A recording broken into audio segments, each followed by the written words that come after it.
First up, though, let's return to the extraordinary breaking news story this morning that former BBC presenter, the face of major events, not just general elections, major events, royal family, royal weddings, royal funerals, coronations. Huw Edwards has pleaded guilty at Westminster Magistrates Court this morning to 3 counts of making indecent images of children. Those are the 3 counts he had been charged with. This was only discovered on Monday, despite the fact he was actually charged in June, but the CPS didn't announce that. He pleaded guilty to having 7 Category A images, having made them, 12 Category B images and 22 Category C images, Category A being the worst kind, involving penetrative sex with someone underage, that's under the age of 18.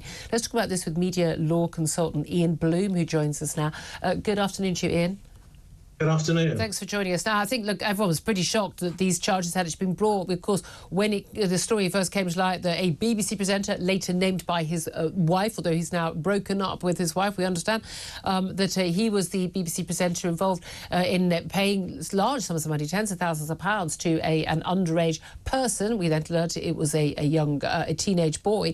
We were told no criminal charges were being brought. What do you make of the fact that the CPS, Crown Prosecution Service, and the police didn't tell the public and the media about these charges until they emerged on the Westminster Magistrates Court sort of sheet of what cases were coming up this week?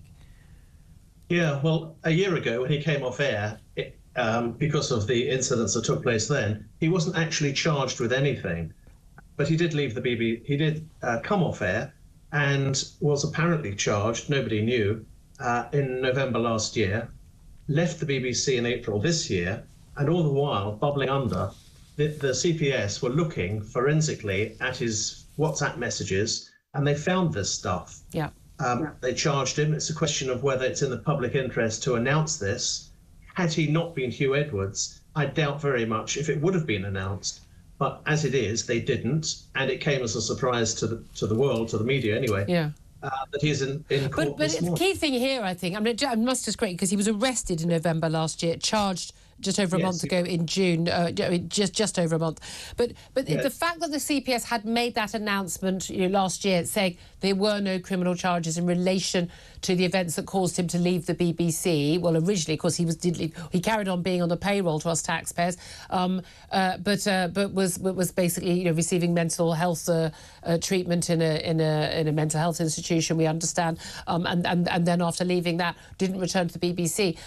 But when they've made a statement saying there are no criminal charges, was it not beholden on the CPS to actually then tell us when there were?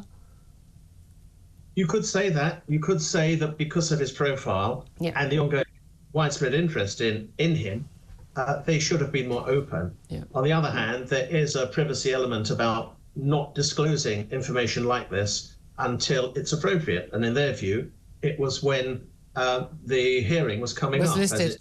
I mean, again, a lot of us are going to differ on that. But, I mean, this is the thing. When you're a high-profile figure like Huw Edwards, there is a public interest in this because he has, of course, been in a position of great trust over the years, presenting the news, presenting facts to us, covering major events like elections and the Queen's funeral and things like that. I mean, he's been a sort of a mainstay of the British media, one of the most high-profile, powerful figures at the BBC. And this has been an incredible downfall, hasn't it? This is awful for him. This is a question of a man's reputation having been completely trashed and lost now. By himself. I mean, he did it. Oh yeah, by his own actions. And we'll see in 7 weeks' time when it comes back to the court for sentencing what happens. It may be that the magistrates decide that they don't have sufficient sentencing powers, and they'll refer it upwards to the Crown Court. Or it may be the view that there's been enough punishment, his life is completely irrevocably changed already. We'll have to leave it there. Ian Bloom, media law consultant, thank you very much indeed for joining us.